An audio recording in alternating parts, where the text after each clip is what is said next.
Sir बात तो उस मुहिम की करते हैं जो गुलिस्तान न्यूज़ की जानिब से चलाई जा रही है, और वो मुहिम है जम्मू कश्मीर के अंदर जो शादी की जो उम्र होती है उसके बावजूद भी शादियां नहीं हो रही हैं। क्या कुछ वजूहात हैं हम सब के सामने हैं, रसूमात और उसके साथ साथ ही करियर बनाने के सिलसिले में देरी होती है, उसके साथ साथ ही फिर रोज़गार की तलाश में जब नौजवान लड़के लड़कियां निकलते हैं तो उसके साथ साथ ही फिर उम्र बीत जाती हैं, और ओवरऑल जो 40, 50 या 45 के पार जब उम्र होती है तो फिर शादी नहीं होती है। उसके साथ ही इसका काफ़ी ज़्यादा असर भी पड़ता है, चाहे जहनी सेहत की हम बात करेंगे या जिस्मानी सेहत की बात करेंगे, उस पर भी इसका असर पड़ रहा है। हमारे साथ जो मेहमान हैं वो भी जुड़ते हैं, अपनी राय अपनी सलाह वो सबके सामने रखते हैं, लेकिन मामला ये है कि इस पर बात कौन करेगा, इस पर कदम कौन उठाएगा।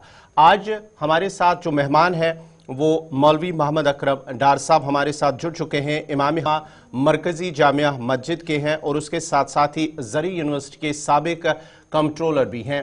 बहुत बहुत शुक्रिया मोहम्मद अकरम डार साहब हमारे साथ जुड़ने के लिए। मामला हम सब के सामने है कि जो उम्र की हद जो पार होती है शादी की उम्र, लेकिन उसकी बहुत सारी वजूहात हैं जिस पर हम सब की जिम्मेदारी है, इज्तिमाई तौर पर भी और इनफरादी तौर पर भी हम सब की जिम्मेदारी है। लेकिन अब मसला ये है कि आगे कौन बढ़ेगा। सब तो कहते हैं कि जिम्मेदारी सबकी है, लेकिन ओवरऑल जो जिम्मेदारी है वो किनकी है और किस तरह इसे कंट्रोल किया जा सकता है। वरहमतुल्लाहि वबरकातुहू। मैं बहुत मशकूर हूँ आपका, बिलखुसूस इस चैनल का, कि ऐसी मुहिम इन्होंने उठाई है।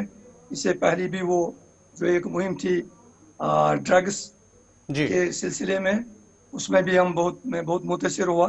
तो इस सिलसिले में मुझे एक अर्ज़ है कि तमाम जो भी कौमें हैं उनको अपना मुस्लिम है गैर मुस्लिम है, उनको अपने अपने मज़हब ने अपना रास्ता दिखाया है। जो किताबें हैं मुक़द्दस किताबें हैं उनकी, हमारे पास भी मुक़द्दस किताब है कुरान मुक़द्दस और अहादीस रसूलुल्लाह सल्लल्लाहु अलैहि वसल्लम क्लियर है। वमन युतिअल्लाह व रसूलहू फ़क़द फ़ाज़ फ़ौज़न अज़ीमा। कामयाबी इसी में है। हमने इन चीज़ों को छोड़ा। रसूल रहमत सल्लल्लाहु अलैहि वसल्लम ने, उनका फरमान आली शान है कि शादी जो ही बालिग आदमी हो जाएगा उसकी शादी करो, इसमें जल्दी करो। ये बातें छोड़ दी। हमने कहा ये बच्ची पहले PhD करेगी, MSc करेगी, नौकरी करेगी, वो चीज़ें भी ठीक है, वो चीज़ें करे बाद में, लेकिन अगर शादी ड्यूरिंग एजुकेशन इनकी हो जाएगी फिर तो ये मसला हल हो जाएगा। लेकिन इसमें बदकिस्मती है, वालिदैन भी इसमें ज़्यादा वो सेंसिटिव नहीं है, देखा देखी चल रही है। और फिर भी एज जो है इसकी, तो वो बलूगियत जब भी हो जाती है तो शादी की एज वही है, निकाह की एज वही है। तो निकाह में अब तो हमने देखा देखी में 50 लाख 40 लाख करोड़ों पर भी जाता है। परसों मैं एक निकाह खानी में गया तो वहाँ पर मैंने देखा 35 लाख रुपया महर और ये जेवरात में दे दिए उन्होंने। तो गरीब आदमी क्या करेगा, इसमें मेन यही है। अब आपने मुझे एक सवाल पूछा, मैं इसी का जवाब दूंगा कि अब इसकी ये कैसे हल हो जाएगा। इसमें हमें सिर्फ और सिर्फ पैरवी करनी है अपने असलाफों की, प्रॉफिट मोहम्मद सल्लल्लाहु अलैहि वसल्लम की और कुरान मुक़द्दस की। इसमें ज़्यादा जो जिम्मेदारी है वो घर के बड़े आदमी की जिम्मेदारी, हेड ऑफ फैमिली जो है उसी की जिम्मेदारी है। उसको चाहिए कि देखा देखी में नहीं आएगा, जितनी भी उसकी ताकत है दुनियावी तौर उसी हिसाब से निकाह करे, और उसमें नाराज़गी की बात ही नहीं है, देखी देखाई की बात ही नहीं है। उसके बाद उलमाए दीन की भी जिम्मेदारी है। हम अपने तबलीग में कहते हैं, मैं ही नहीं सब लोग कहते हैं, लेकिन इकट्ठे होने की बात है। और सिविल सोसाइटी भी जो है उनकी भी जिम्मेदारी है, जो विलेजेस में सिटीज़ में जो हेड ऑफ मोहल्ला है, हेड ऑफ फैमिली है, तो उनकी जिम्मेदारी है, हेड ऑफ सोसाइटी है, उन सबों की जिम्मेदारी है कि इकट्ठे मिलकर इसके लिए सोचें, ताकि ये जो नासूर, बिल्कुल हम सब ने मिलकर सोचना होगा, आगे बढ़ना होगा, तब इस पर हम काबू कर सकें। लेकिन अशरफ साहब, आप ने एक खूबसूरत ज़िंदगी देखी, आप सरकार में बहस्ती अहम तरीन ओहदे पर रहे, आपकी भी शादी हुई है, आपके आसपास भी घरों में शादियां हुई हैं। तब और अब में कितना फ़र्क है? क्या तब परेशानियां ज़्यादा थी یا اب پریشانی شادی کے بعد زیادہ ہے؟ یہ جو سکون ختم ہوا ہے اس کے بنیادی وجہ کیا ہے؟ کیوں ہم یہ مانتے ہیں کہ شادی کے بعد سکون ختم ہوتا ہے؟ اکثر یہ محاورہ، یہ بات آپ سنیں گے ہر ایک سے کہ جناب شادی کرنے کے بعد تھوڑا سا سکون ختم ہوا۔ ماضی میں ہمارے اسلاف تھے، ان کی زبان سے کبھی اس طریقے کا جملہ نہ دیکھا نہ پڑھا گیا، اور نہ ہی میں نے بھی سنا ہے اپنے اسلاف سے کبھی۔ یہ وجہ کیا ہے کہ سکون ختم ہوا ہے؟ اور یہ جو جدت آئی ہے، یہ جو نیا پن آیا ہے، کیا یہ نیا پن دین سے ہمیں بیزاری کا ایک سبب ہے؟ گور صاحب، میں گزارش کروں گا کہ جب میں نے شادی کی ہے، اٹ از فیکٹ، یہ مجھے میٹرک کے بعد ہی شادی ہوئی ہے، تو میں نے سکون ہی سکون دیکھا۔ حالانکہ میں نے 7 سال اس کے بعد اور پڑھائی کی، ایم اے کیا، چارٹر سیکرٹریشپ کی، باہر میں گیا، آج میں +70 ہوں۔ لیکن ایک بات ہے، میں نے کبھی شادی میں وہ سکون کے بغیر کچھ نہیں تھا۔ جب بھی مجھے پرابلم ہوتی ہے، اپنے بیٹر ہاف کے ساتھ، اپنی میڈم کے ساتھ ڈسکس کر کے حل ہوتا ہے۔ باقی چھوٹی موٹی باتیں تو ہوتی ہیں، لیکن آج کل کیا بات ہے، میں یہ عرض کروں گا، آج کل اسراف زیادہ ہو گیا ہے، دیکھا دیکھی زیادہ ہوئی ہے۔ اور آپ بھی مسلمان ہیں الحمدللہ، ان المبذرین کانوا اخوان الشیاطین، جو اسراف کرتا ہے وہ شیطان کا بھائی ہے۔ تو یہ لوگ جو ہیں یہ صرف اسراف کے پیچھے ہیں۔ میں نے یہ بھی عرض کیا کہ تقریباً اس کو کیا کہتے ہیں 20 25 30 50 ورائٹیز آف جو ہے وہ بناتے ہیں اس میں۔ تو دوسری بات ہے، جہیز کے پیچھے پڑے ہیں لوگ۔ ہر کوئی دیکھتا ہے کہ لڑکی والے کتنا دیں گے، لڑکی والا دیکھتا ہے یہ امیر ہے، یہ کتنے، یہ آفیسر ہے اور کچھ ہے۔ اس وقت یہ چیزیں نہیں تھی، اس وقت یہ تھی کہ یہ لڑکا اچھا ہے، شریف ہے، خاندان اچھا ہے۔ آج کل تو وہ بات ہی نہیں ہے، آج کل بدقسمتی ہے، صرف دیکھا دیکھی جو ہے اسی وجہ سے۔ اور چونکہ جب پیسے کا چکر ہوتا ہے، دولت کا چکر ہوتا ہے، تو اس میں سکون ہے۔ یہ لڑکی بھی دیکھتی ہے آج کل کہ یہ میرے لیے کیا لائے گا، سوٹ کتنے لائے گا، بچوں کے لیے کیا کرے گا۔ اس کو یہ فکر نہیں ہے کہ یہ ایک مقدس رشتہ ہے، یہ کسی کو پریشانی نہیں ہے۔ اس وقت پریشانی نہیں تھی، آج زیادہ پریشانی ہے۔ وجہ صرف ہے اسراف اور دیکھا دیکھی، جو میں نے دیکھا ہے۔ ٹھیک ہے، تو سیدھے بات تو یہی ہے نا پھر اکرم صاحب کے اسلاف کے دکھائے ہوئے راستے پر نہیں چل پائے۔ ہم نے ویسٹرن دنیا کو دیکھتے ہوئے ایک رول ماڈل اپنا سیٹ کیا کہ میرے پاس ہائی فائی گاڑی ہونی چاہیے، میرے پاس یہ ہونی چاہیے، اور جو اللہ پر توکل اور بھروسہ تھا کہ اوپر والا رازق ہے، وہ مجھے کسی بھی قیمت پر رزق دے گا، وہ سے ہٹ گئی۔ تو پھر وہ جو پیروں ولیوں اور منیوں کی سرزمین میں ہم رہتے تھے اور کہا جا رہا تھا کہ یہاں پر اثر ہے ہر زبان میں، کیا میں یہ مانوں آج کے دن میں کہ وہ اثر ختم ہے، وہ فکر ختم ہے، جس کی وجہ سے ہم یہ ساری چیزیں آج دیکھ رہے ہیں؟ جنرلی میں آپ کے ساتھ اتفاق کرتا ہوں، صحیح بات یہی ہے کہ اگر ہم ان یہ جو ہمارے اسلاف تھے ان کا راستہ لیں گے تو ہمارا جو پیس آف مائنڈ یہ تو ہمیشہ رہے گا اور قائم اور دائم رہے گا۔ جو ہی ہم نے وہ راستہ چھوڑ کے ہم بھٹک گئے تو یہاں پر ہمارا سکون بھی ختم ہو گیا۔ مولانا صاحب، کیا یہ مانا جائے کہ جو دینی اسلام سے دوری وہ اس کی سب سے بڑی اور اہم وجہ ہے کہ ہم وقت پر شادی نہیں کر پا رہے اپنے بچوں کی؟ مین وہی ہے۔ اور اگر ہم بالکل کا راستہ دیکھیں گے، قرآن اور حدیث کا راستہ، اسلام کا راستہ دیکھیں گے، تو سر کلیئر بات ہے کہ ہم بھٹکیں گے نہیں، ہمارا پیس آف مائنڈ بھی دوبارہ آئے گا، اور یہ نکاح شادیاں وادیاں سب موقع پر ہو جائیں گی۔ کیونکہ فرمان رسول اللہ صلی اللہ علیہ وسلم 3 چیزوں میں جلدی کیجیے، تب سے ان میں پہلی یہی بات ہے کہ جب آپ کے بچے بالغ ہو جائیں گے تو شادی کرنے میں جلدی کیجیے۔ باقی 2 چیزیں ہیں یہ کہ آپ جب افطار کرنا ہوگا تو اس میں جلدی کیجیے، جب مرے گا کوئی تو اس میں جلدی کیجیے، اس کو دفن کیجیے۔ لیکن پہلی بات تو یہی ہے، جب بالغ ہو گیا بچہ تو اس کی شادی کر دیجیے۔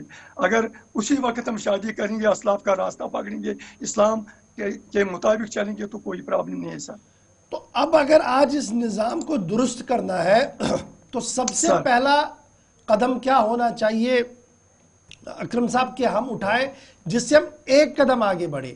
ایک تو یہ میں آپ سے جاننا چاہوں گا، دوسرا ماضی کے اوراق کو جب ہم پلٹتے ہیں تو گھر کے بزرگ جتنے افراد تھے وہ فیصلہ لیتے تھے، کیا ہم یہ مانیں کہ آج کی شادیوں میں ہماری خواتین سب سے مقدم ہے، وہ سب سے بڑا فیصلہ لیتی ہے، جس کی وجہ سے یہ ساری چیزیں ڈیریل ہو گئی ہے اور جو چیزیں سٹریم لائن کرنے کی کوئی کوشش بھی کرتا ہے وہ ہو نہیں پا رہی ہیں؟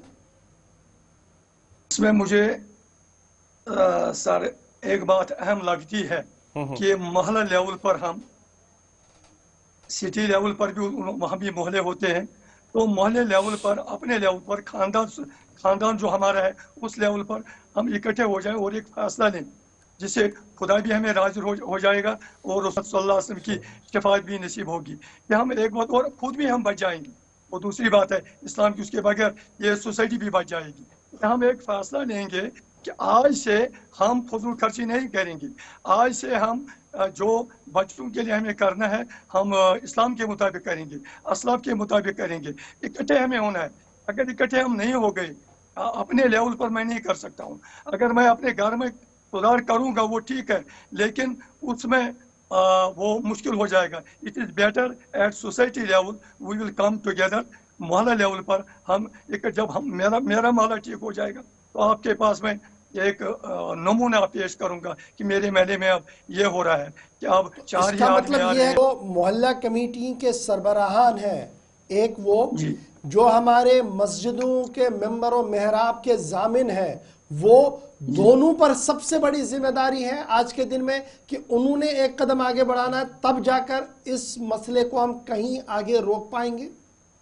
बिल्कुल सर, यही बात है। मेरा भी मकसद यही है कि आप तो जवान है, आपने बहुत अच्छी बात कही, क्योंकि जवानों का ज्यादा अच्छा होता है, बूढ़ों का तजुर्बा होता है। अच्छा, अब मुझे ये बताइएगा ना, कुरान और हदीस में अगर हम इस पर ना करें, जो जिम्मेदारी मेंबर और मेहराब के जामिनों की है, मोहल्ले कमेटी के जिम्मेदारों की है, अगर वो अपनी इस जिम्मेदारी से दूर होते हैं लेकिन फिर भी अपने ओहदे पर बरकरार रहते हैं, तो कुरान और हदीस किस बात की वईद उनको सुनाता है? फिर वो क्लियर कहता है, पहले जिम्मेदारी है कु अनफुसकुम व अहलीकुम नारा।